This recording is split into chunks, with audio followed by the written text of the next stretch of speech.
नमस्कार। Naveen senior secondary school Gangapur city की online classes में मैं गोविंद गुप्ता आपका हार्दिक स्वागत करता हूं। आज हम 12th कॉमर्स के सब्जेक्ट अकाउंट्स की lesson number 4 this solution of firm इसको स्टार्ट करेंगे। इससे पहले वाले वीडियो में हमने लेसन नंबर 3 इसका पार्टनरशिप का admission of a new retirement और डेथ ऑफ ए पार्टनर पढ़ा था। आज हम इसका लेसन नंबर 4 फर्म का समापन पढ़ेंगे। तो देखिए, फर्म के समापन का अर्थ सबसे पहले जो आपका आता है वो आता है मीनिंग ऑफ डिसॉल्यूशन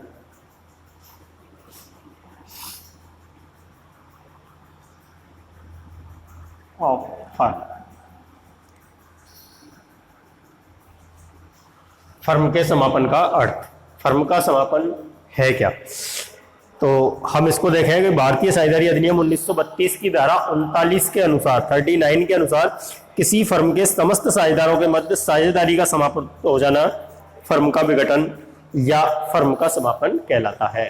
तो इसमें देखिए कि किसी साझेदारी फर्म के समस्त साझेदारों के मध्य साझेदारी का समाप्त हो जाना फर्म का समापन कहलाता है। तो फर्म के समापन से हम यूँ समझिए आप कि ये भारतीय साझेदारी अधिनियम है अपना। कौन सा अधिनियम है? 1932 की धारा 39 के अनुसार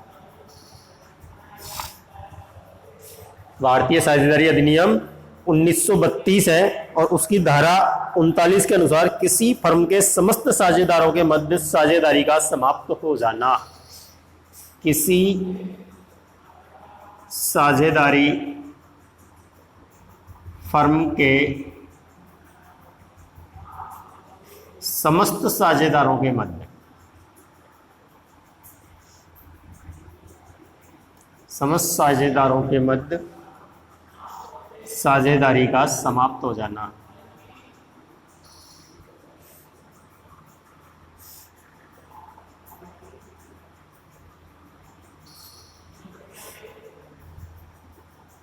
फर्म का समापन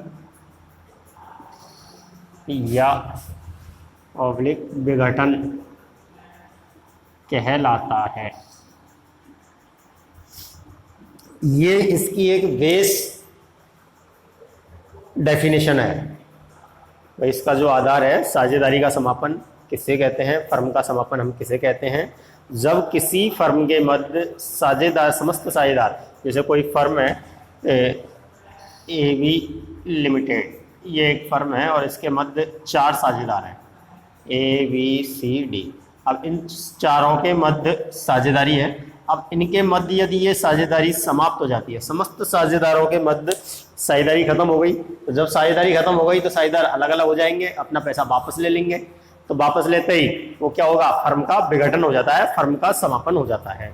ठीक है, तो साझेदारी का हम अर्थ देखें, अगर फर्म के समापन से हम क्या समझते हैं, तो फर्म का समापन जब समस्त फर्म के समस्त साझेदारों के मध्य साझेदारी का समाप्त हो जाती है तो उसे हम फर्म का समापन कहते हैं। जब साझेदारी फर्म के समस्त साझेदारों के मध्य साझेदारी का समाप्त हो जाना ही फर्म का समापन या विघटन कहलाता है। जब एक फर्म के सभी साझेदारों के बीच साझेदारी समाप्त हो जाए तो उसे फर्म का समापन कहते हैं। फर्म का समापन होने पर फर्म की समस्त संपत्तियां बेच दी जाती है, दायित्वों का भुगतान कर दिया जाता है। उसके बाद यदि कुछ बचता है तो उसे साझेदार उनके खातों में अंतिम निपटारे के रूप में भुगतान कर दिया जाता है। भाई, जब अपन के ये साझेदार हैं, साझेदार क्या करेंगे? जब साझेदारी समाप्त हो गई तो फर्म का समापन हो गया। फर्म का समापन हो गया तो जो फर्म की एसेट्स हैं उनको बेच देंगे और फर्म की लायबिलिटीज का पेमेंट कर देंगे। संपत्तियों को बेच दिया जाता है, दायित्वों का भुगतान कर दिया जाता है, जो पैसा बचता है उसको ये अपने लाभानी अनुपात में बांट लेते हैं। ये होता है फर्म का समापन। सिंपल से तरीका है इसमें। फर्म की जब भी फर्म का समापन होगा, फर्म की समस्त संपत्तियों को बेच दिया जाएगा, फर्म के दायित्वों का भुगतान कर दिया जाएगा और जो पैसा बचता है उसको ये अपने लाभानी अनुपात में बांट लेंगे। तो ये होता है फर्म का समापन। अब फर्म के समापन में देखिए, साझेदारी समापन का अर्थ यह है कि एक साझेदार का अन्य साझेदारों के संबंध टूट जाना। साझेदारी समापन और फर्म समापन। अब साझेदारी क्या है, जैसे ए बी सी डी 4 साझेदार है, चारों साझेदारों में से मान लो डी की डेथ हो जाती है, डी का रिटायरमेंट हो जाता है, या डी किसी भी कारण से साझेदारी से अलग हो जाता है, तो ए बी सी, ठीक है, अगर 4 साझेदार है, 4 में से एक कोई भी साझेदार किसी भी कारण से अलग हो जाता है फर्म से, तो वो साझेदारी का तो समापन हो गया, लेकिन फर्म का समापन नहीं हुआ। 2 समापन है यहां पर, दोनों पे आप ध्यान दें, साझेदारी का समापन और एक है फर्म का समापन।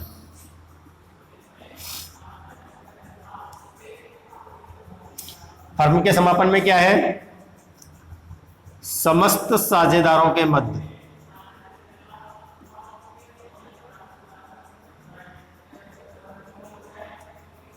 साझेदारी का समाप्त होना, और साझेदारी का समापन किसी भी साझेदार द्वारा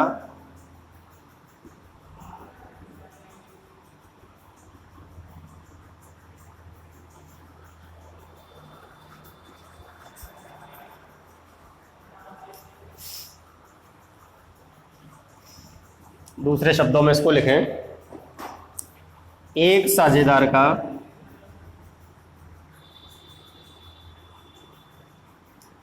अन्य साझेदारों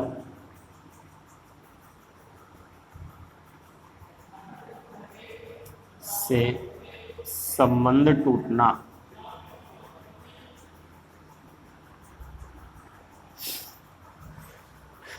दो चीजें हैं, आप कंफ्यूज ना हुए, साझेदारी का समापन, फर्म का समापन।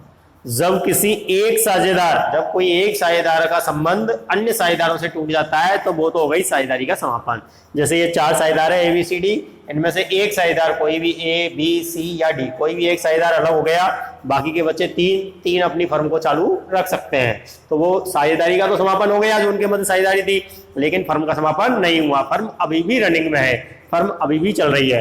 तो जब किसी एक साझेदार का अन्य साझेदारों से संबंध टूटता है तो वो साझेदारी का समापन कहलाता है, फर्म का समापन नहीं कहलाता, फर्म चलती रहती है। लेकिन जब समस्त साझेदारों के मध्य साझेदारी टूट जाती है, जब समस्त साझेदारी अलग अलग हो जाते हैं, 4 साझेदार है, चारों ही अलग अलग हो गए, किसी को भी काम नहीं करना, तो वो फर्म का भी समापन हो जाता है। तो यहाँ 2 स्थिति आई आपके समझ में, 2 चीजें समझ में आ गई, साझेदारी का समापन किसे कहते हैं और फर्म का समापन किसे कहते हैं। एक एक नंबर के दोनों क्वेश्चन बनते हैं। साझेदारी का समापन, जब किसी एक साझेदार का अन्य साझेदारों से संबंध टूट जाए या अलग हो जाए वो, तो उसे साझेदारी का समापन कहते हैं। लेकिन अन्य साझेदार जो शेष साझेदार है वो फर्म को चालू रख सकते हैं, इसलिए वो फर्म का समापन नहीं होता है। लेकिन जब फर्म के समस्त साझेदारों के मध्य साझेदारी संबंध समाप्त हो जाए, साझेदारी खत्म हो जाए, साझेदारी टूट जाए, तो उसे हम फर्म का समापन कहते हैं।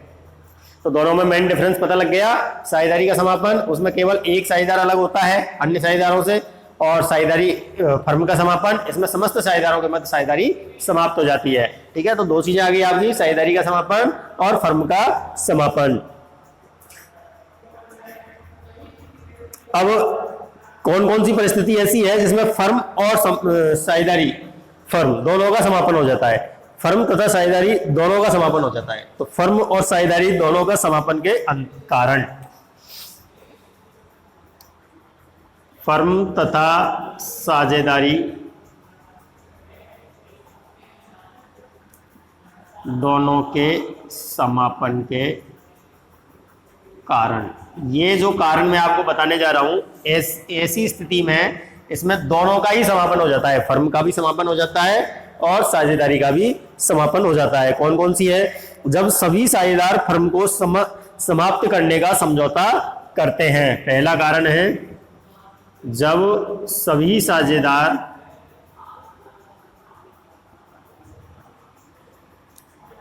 फर्म को समाप्त करने का समझौता करते हैं।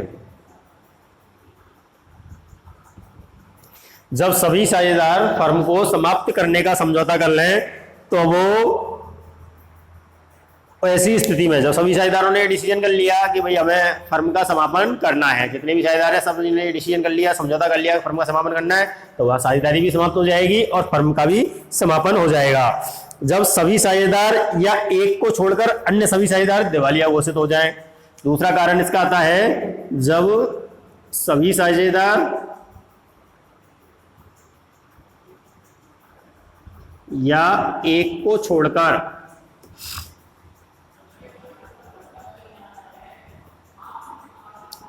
अन्य सभी साझेदार दिवालिया घोषित हो जाएं।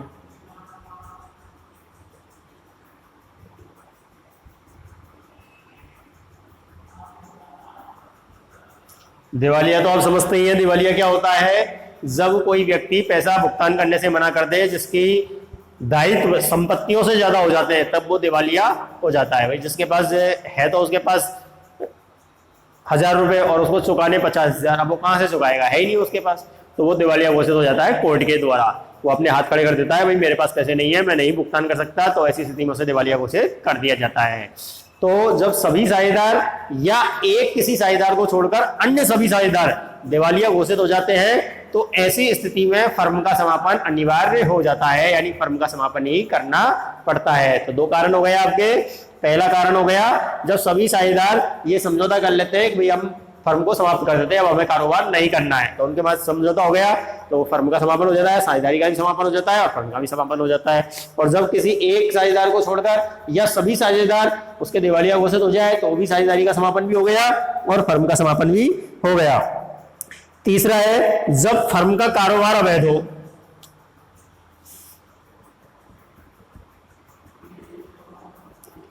जब फर्म का कारोबार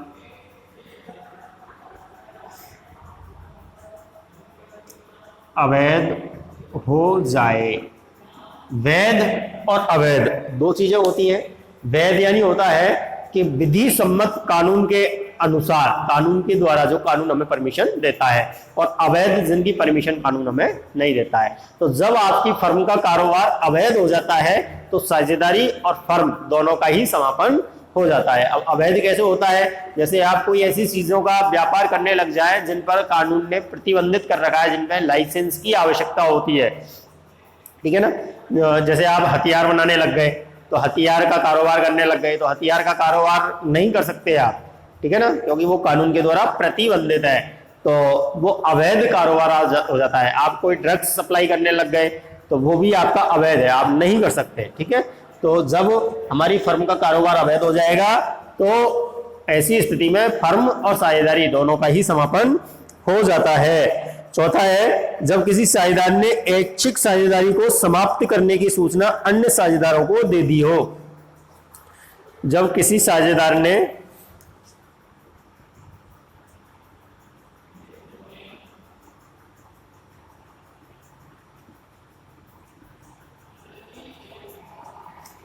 ऐच्छिक साझेदारी को समाप्त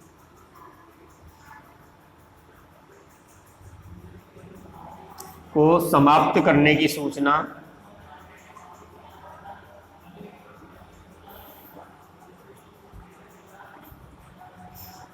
अन्य साझेदारों को दे दी हो।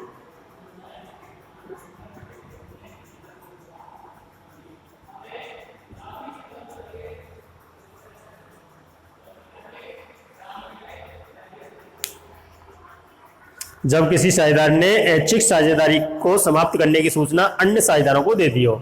साझेदारी फर्म के अंतर्गत ऐच्छिक साझेदारी होती है, जिसे कोई भी साझेदार कभी भी सूचना देकर के और समाप्त कर सकता है।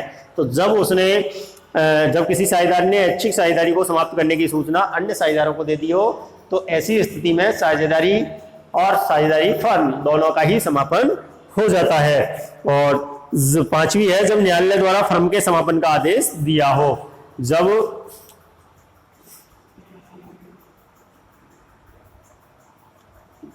न्यायालय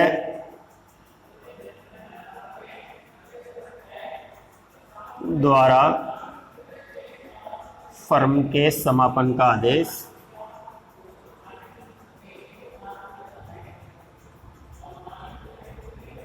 दिया हो। जब कोर्ट किसी केस के अंतर्गत फर्म का किसी भी कारण से फर्म का फर्म को समाप्त करने का आदेश दे दे, फर्म को बंद करने का आदेश दे दे, फर्म के समापन का आदेश दे दे, तो ऐसी स्थिति में भी फर्म और साझेदारी दोनों का समापन हो जाता है। तो ये आपके 5 स्थितियां हैं, 5 परिस्थितियां हैं, 5 कारण हैं जब फर्म और साझेदारी दोनों का ही समापन हो जाए। तो इसमें हमने 2 चीजें अभी पढ़ी है, साझेदारी का अर्थ, फर्म साझेदारी के समापन का अर्थ, फर्म के समापन का अर्थ, ठीक है। और साझेदारी और फर्म का समापन दोनों के ही समापन होने के कारण, फर्म तथा साझेदारी दोनों के समापन के कारण। आप दोबारा से इसको रिवाइज कर लें एक बार।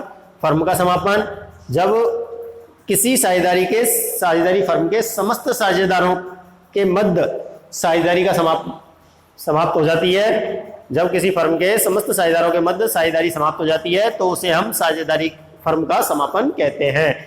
और साझेदारी का समापन जब कोई एक साझेदार अन्य साझेदारों से अलग हो जाता है तो वो साझेदारी का समापन कहलाता है। और जब उसके समस्त साझेदारों के मध्य साझेदारी समाप्त हो जाती है तो उसे फर्म का समापन कहते हैं। दोनों का समापन किन परिस्थितियों में होता है? 5 कारण है। जब सभी साझेदार फर्म को समाप्त करने का समझौता करते हैं, जब सभी साझेदार या एक को छोड़कर अन्य सभी साझेदार दिवालिया घोषित हो जाएं, जब फर्म का कारोबार अवैध हो जाए, जब किसी साझेदार ने ऐच्छिक साझेदारी को समाप्त करने की सूचना अन्य साझेदारों को दे दी हो और जब न्यायालय द्वारा फर्म के समापन का आदेश दिया हो। ये 5 परिस्थितियां ऐसी है जब फर्म और साझेदारी फर्म दोनों का ही समापन हो जाता है।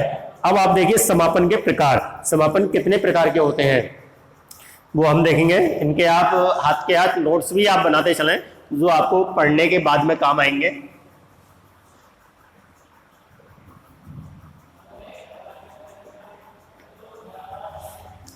इसकी थोड़ी सी थ्योरी है, थ्योरी को एक बार हम पढ़ लेंगे, समझ लेंगे, उसके बाद में इसके न्यूमेरिकल क्वेश्चंस आएंगे।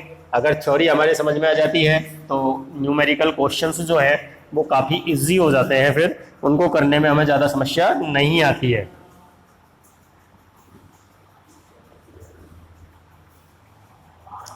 तो अब देखें आप, इसके बाद आता है समापन के प्रकार।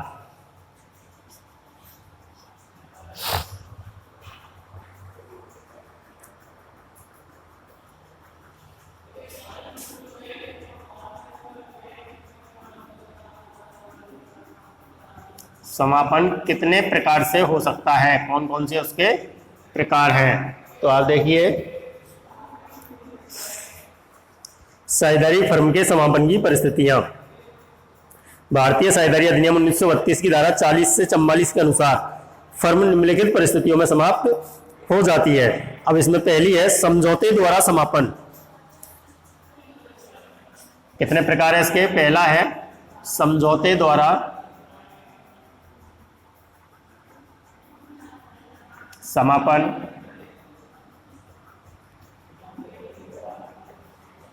पहला है समझौते द्वारा समापन, दूसरा है अनिवार्य समापन,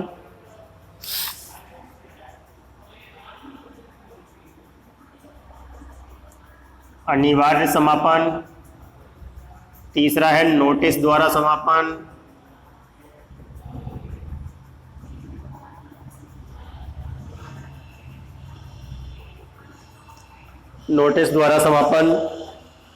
चौथा है न्यायालय द्वारा समापन,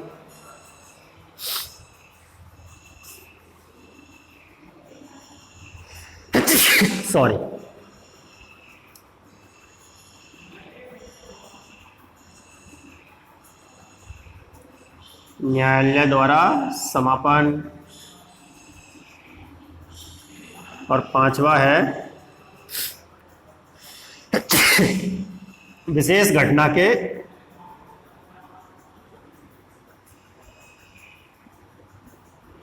घटित होने पर समापन।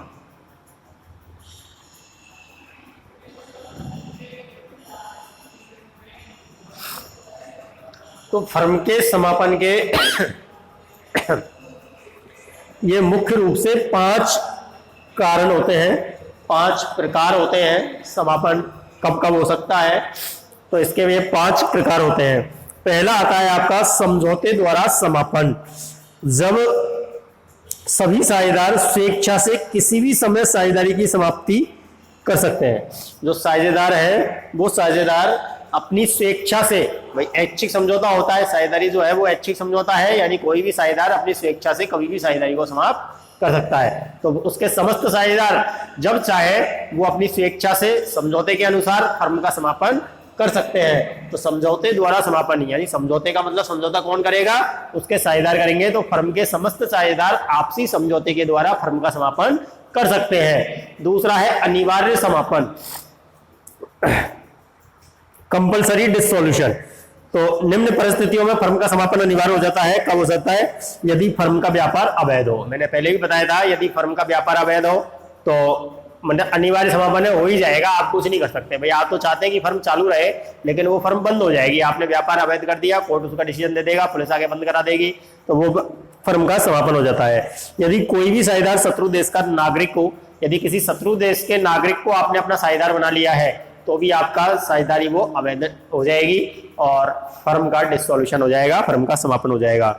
यदि एक साझेदार के अलावा सभी साझेदार दिवालिया हो जाए, तो वही कारण आ गए इसमें। अगर सारे ही साझेदार आपके दिवालिया हैं या एक सही है और बाकी के सब दिवालिया है, तो भी वो एक ही रहेगा। तो एक व्यक्ति फर्म नहीं चला सकता, साझेदारी फर्म नहीं चला सकता, वो एकल व्यवसाय हो जाएगा, इसलिए फर्म का समापन हो जाएगा और साझेदारी का भी समापन हो जाएगा। और यदि साझेदारों की अधिकतम संख्या सामान्य साझेदारी में 20 व बैंकिंग व्यवसाय में 10 से अधिक हो, यानी कि हमने जो मैक्सिमम संख्या है वो बैंकिंग व्यवसाय में 10 और सामान्य साझेदारी में 20 है अधिकतम संख्या। अब अगर अपन ने 20 से अधिक कर दी है बैंकिंग व्यवसाय, 10 से अधिक कर दी साझेदारों की संख्या, तो वो क्या हो जाएगी, फिर वो कंपनी का रूप ले लेगी, तो वो साझेदारी तो नहीं रहेगी, तो साझेदारी समाप्त हो जाएगी, तो फर्म की साझेदारी समाप्त हो जाएगी और फर्म का भी समापन हो जाएगा। तो ये अनिवार्य समापन की 4 परिस्थितियां हैं। पहली है फर्म का व्यापार अवैध हो, जब शत्रु देश का नागरिक हो, जब सभी साझेदार या एक को छोड़कर अन्य सभी साझेदार दिवालिया घोषित हो जाए, और जब अधिकतम संख्या साझेदारी में 20 और बैंकिंग में 10 से अधिक हो जाए। तो ये 4 कारण उसके आते हैं और इन 4 कारणों के अंदर अनिवार्य समापन हो जाता है। ठीक है। तीसरा आपका आता है नोटिस द्वारा समापन। यदि साझेदारी स्वेच्छा पर निर्भर करती है, तो किसी भी साझेदार द्वारा समापन का नोटिस दिए जाने पर साझेदारी समाप्त हो जाती है। कोई भी साझेदार ने चाहा भाई मुझे साझेदारी में नहीं रहना है, तो वो नोटिस दे करके और साझेदारी को समाप्त कर सकता है, उसे कहते हैं हम नोटिस द्वारा समापन। चौथी है आपकी न्यायालय द्वारा समापन। न्यायालय कोर्ट जो है वो कभी भी किसी भी साझेदार को अपने फर्म या साझेदारी के समापन का आदेश दे सकता है। वो कौन सी परिस्थितियां होती है, जब कोर्ट न्यायालय फर्म के समापन का आदेश दे देता है। कोई भी साझेदार मानसिक रूप से अस्वस्थ हो, जब कोई साझेदार मानसिक रूप से अस्वस्थ हो तो कोर्ट उसके फर्म का समापन का आदेश दे सकती है।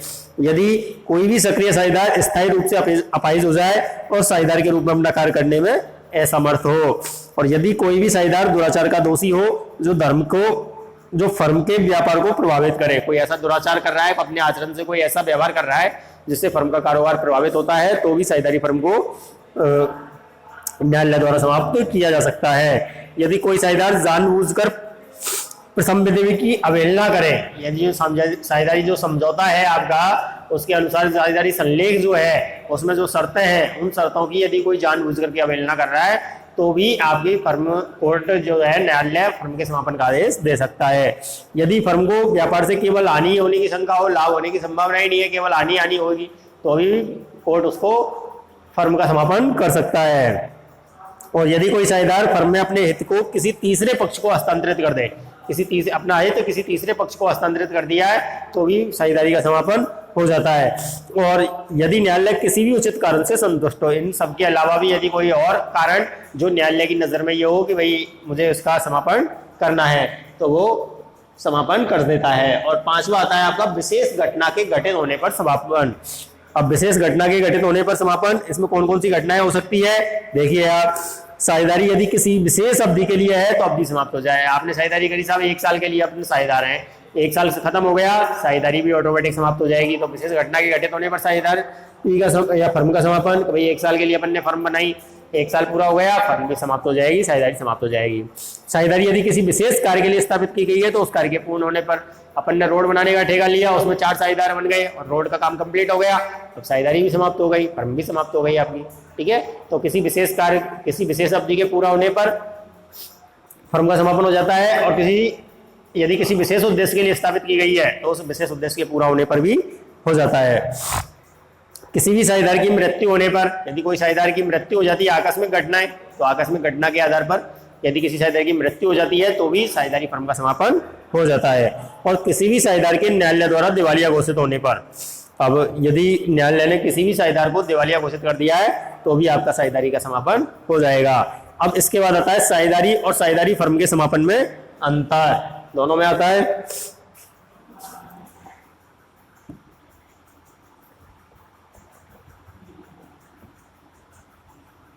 साझेदारी तथा फर्म के समापन में अंतर।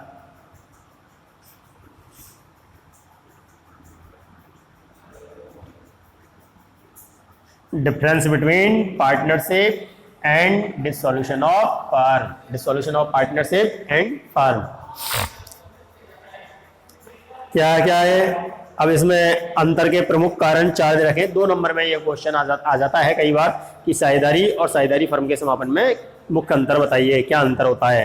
तो इसके अर्थ, इसकी जो कारण है वो है, पहला है इसका अर्थ, दूसरी है स्थितियां, किन स्थितियों में फर्म का समापन होता है और साझेदारी का समापन होता है। तीसरा है इसका व्यवसाय का जारी रहना और चौथा है समाप्ति। व्यवसाय का जारी रहना और चौथा है समाप्ति। हालांकि अगर आपको भाई 2 चीजें हैं इसमें, साझेदारी का समापन और फर्म का समापन। अब साझेदारी का समापन और फर्म का समापन का यदि आप पे अर्थ आता है तो आप इसमें डिफरेंस इजी गोइंग निकाल दोगे, आराम से इसका डिफरेंस निकाल सकते हैं। देखिए पहला आता है अर्थ, साझेदारी का समापन किसे कहते हैं, फर्म का समापन किसे कहते हैं। जब साझेदारी फर्म के का कोई एक साझेदार अन्य साझेदारों से अलग हो जाता है तो वो साझेदारी का समापन कहलाता है। और यदि सभी साझेदारों के मध्य साझेदारी समाप्त हो जाती है तो वो फर्म का समापन कहलाता है। तो साझेदारी के समापन में साझेदारी 2 या 2 से अधिक व्यक्तियों के बीच के लाभ के लिए कानूनी व्यापार करने का अनुबंध है। इस प्रकार अनुबंध में किसी भी कारण से परिवर्तन साझेदारी की समाप्ति है। और साझेदारी फर्म का समापन, साझेदारी फर्म के समापन का अर्थ फर्म द्वारा व्यापारिक क्रियाओं की समाप्ति है, व्यापारिक क्रिया बंद कर देगा वो। स्थितियां, साझेदारी का समापन कब कब हो जाता है, किसी साझेदार के प्रवेश करने, अवकाश ग्रहण करने, मृत्यु होने पर, लाभ हानि अनुपात में परिवर्तन या अन्य किसी कारण से अनुबंध में परिवर्तन साझेदारी को समाप्त कर सकता है। और साझेदारी फर्म का समापन साझेदारी की अपनी इच्छा से एवं न्यायालय के आदेश पर ही हो सकता है। व्यवसाय का जारी रहना, साझेदारी के समापन के बाद शेष साझेदार चाहें तो व्यवसाय को जारी रख सकते हैं, लेकिन फर्म की समाप्ति में व्यवसाय क्रियाएं बंद हो जाती है, व्यवसाय जारी नहीं रह सकता है। और समाप्ति, साझेदारी की समाप्ति में साझेदारी फर्म की समाप्ति का होना आवश्यक है। साझेदारी समाप्त हो गई तो साझेदारी फर्म की भी समाप्ति हो जाएगी, लेकिन साझेदारी की समाप्ति में से साझेदार की फर्म की समाप्ति का होना आवश्यक नहीं है। अगर साझेदारी समाप्त हो रही है, भाई कोई भी एक साझेदार अलग हुआ तो साझेदारी तो समाप्त हो गई, लेकिन साझेदारी फर्म का समापन हो ये आवश्यक नहीं है, ठीक है। लेकिन फर्म का समापन जब होगा तो उसमें साझेदारी का समापन होना आवश्यक है। तो ये 4 परिस्थितियां हो गई इसमें, अर्थ, स्थितियां, व्यवसाय का जारी रहना और समाप्ति। इसके बाद आता है फर्म के समापन पर खातों को बंद करने की वैधानिक व्यवस्था। अब ये न्यूमेरिकल थ्योरी आ जाती है आपकी।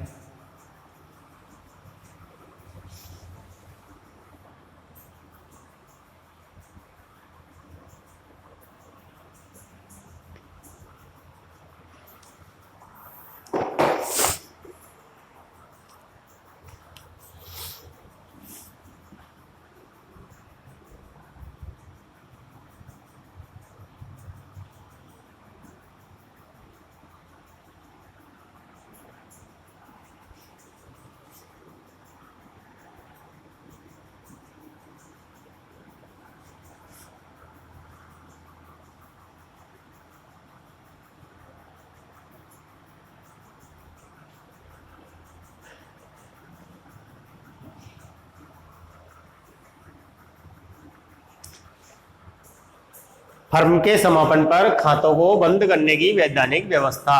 अब ये न्यूमेरिकल थ्योरी यहां से आपकी स्टार्ट होती है कि जब आपने फर्म का समापन किया है तो खातों को किस प्रकार से बंद किया जाएगा, कौन से खाते को पहले बंद किया जाएगा, उसके बाद कैसे बंद किया जाएगा, तो उसकी भी सरकार ने क्या व्यवस्था कर रखी है, या साझेदारी भारतीय साझेदारी अधिनियम के अंतर्गत क्या व्यवस्था है, वो हम पढ़ेंगे कि फर्म के समापन पर खातों को बंद करने के लिए निम्नलिखित वैधानिक व्यवस्था है। सबसे पहले सभी हानियों और कमियों को सबसे पहले लाभ से, बाद में पूंजी और अंत में साझेदारों द्वारा अतिरिक्त राशि लाकर पूरा किया जाएगा।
क्या क्या वैधानिक व्यवस्था है?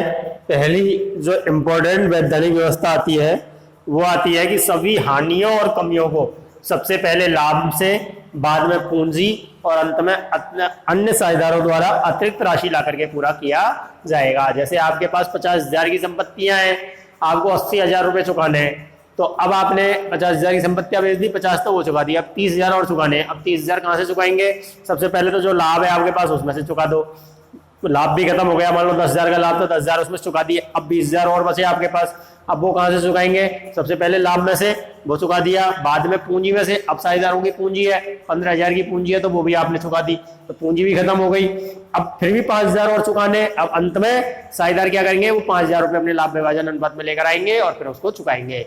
तो किसी भी प्रकार की हानि और कमियों को सभी हानियों और कमियों को सबसे पहले लाभ में से, उसके बाद पूंजी में से, और अंत में यदि फिर भी कोई बचता है तो साझेदार अतिरिक्त राशि ला करके उसको पूरा करेंगे, लेकिन चुकाना है, मना नहीं कर सकते हैं। दूसरी पोजीशन आती है संपत्तियों को बेचने से प्राप्त राशि और साझेदारों द्वारा लाई गई राशि का उपयोग निम्न प्रकार से किया जाता है। अब ये तो पहली चीज तो ये हो गई। अब दूसरी आती है आपके पास कैश जो अवेलेबल होगा। संपत्तियों, कैश कहां से आएगा? संपत्तियों को बेचने से प्राप्त राशि व साझेदारों द्वारा, या तो संपत्तियों को बेचने से कैश मिलेगा या साझेदार कैश लेकर आएंगे, व साझेदारों द्वारा लाई गई राशि का उपयोग निम्न प्रकार से किया जाएगा। ये इंपॉर्टेंट चीज है।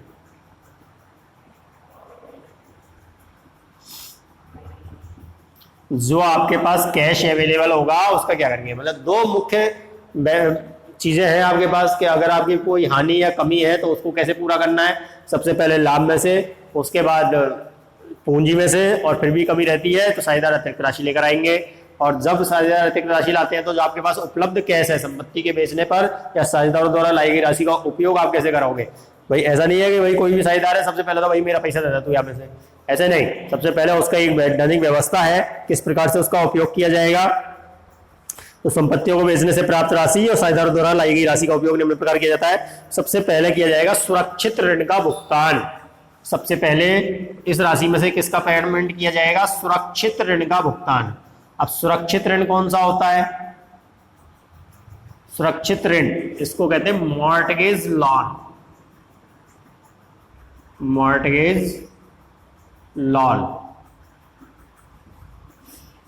का भुगतान, सुरक्षित ऋण का भुगतान है। सामान्यतः ऐसा ऋण जिसके बदले में हमने कोई सामान गिरवी रख रखा है, वो होते हैं सुरक्षित ऋण। जिसके बदले में हमने गारंटी के रूप में कोई ना कोई चीज रख रखी है उसके पास, वो सुरक्षित ऋण होते हैं। तो फर्म के द्वारा सबसे पहले ऐसे सुरक्षित ऋणों का भुगतान किया जाएगा, मॉर्टगेज लोन का भुगतान किया जाएगा। जो आपके पास कैश अवेलेबल है उस कैश में से सबसे पहले हम सुरक्षित ऋणों का भुगतान करेंगे।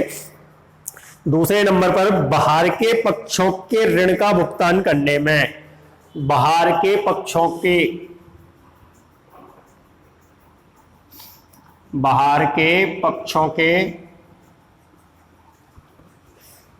ऋण का भुगतान करने में आनुपातिक, इनको मैं समझाऊंगा अभी आपको कैसे इसका पेमेंट करना होता है। तीसरा होता है आपका साझेदारों द्वारा दिए गए ऋण का भुगतान करने में, साझेदारों के ऋण का भुगतान करने में, ये भी आनुपातिक आएगा आपका। इसके बाद लास्ट में है, चौथे नंबर पर है साझेदारों की का पूंजी शेष वापस करने में,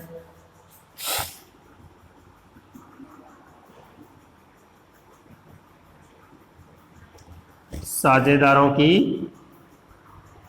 पूंजी वापस करने में।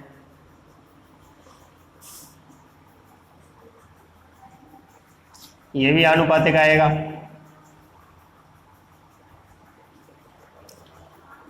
और लास्ट में यदि अब भी कुछ बचा है तो साझेदारों में उनके लाभ विभाजन अनुपात में बांटकर, यदि अब भी कुछ शेष बचा हो तो साझेदारों में उनके लाभ हानि अनुपात में बांटकर। दो चीजें इसके अंतर्गत मुख्य आती हैं आपकी। अब आप इसको थोड़ा सा समझ लें। अब मैं आपको इसको डिटेल में एग्जाम्पल के द्वारा समझा देता हूं, आप इसको समझ लें।